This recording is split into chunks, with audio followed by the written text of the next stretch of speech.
আসসালামু আলাইকুম ওয়া ৰাহমাতুল্লাহি ওয়া বাৰাকাতুহু। নমস্কাৰ।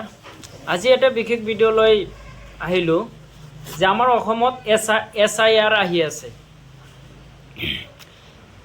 স্পেচিয়েল ইণ্টেনচিভ ৰিভিজন, যি ভোটাৰ লিষ্টৰ পুনৰ নিৰীক্ষণৰ কাম আৰম্ভ হ'ব। অলৰেডি আমাৰ ভাৰতৰ বিহাৰ ৰাজ্যত কাম চলি আছে। আমাৰ অলৰেডি অসমৰ DC সকলক SIR প্ৰস্তুতিৰ বাবে আদেশ দিয়া হৈছে আৰু প্ৰস্তুতি চলাই আছে। ভোটাৰ ID আপোনাৰ আধাৰ কাৰ্ড প্ৰযোজ্য নহ'ব।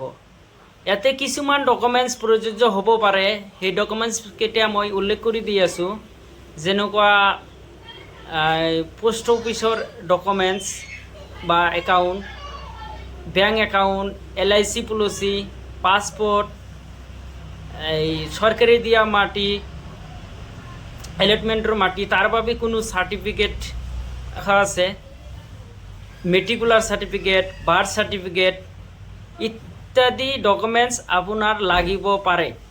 আপোনালোকে এই ডকুমেন্টছবিলাক সাজু কৰি হাতত ৰাখি দিয়ক, যেতিয়া অতি সোনকালে প্ৰয়োজন হোৱাৰ লগে লগে আপোনালোকে আপোনাৰ ভোটাৰ লিষ্টৰ নিৰীক্ষণ অতি সহজে কৰিব পাৰে। এই ভিডিঅ'টো কৰাত কোনো ভুল ত্ৰুটি থাকিলে আপোনালোকে ক্ষমা কৰিব, আৰু ভিডিঅ'টো ভাল লাগিলে লাইক, শ্বেয়াৰ, কমেণ্ট কৰিব। ধন্যবাদ।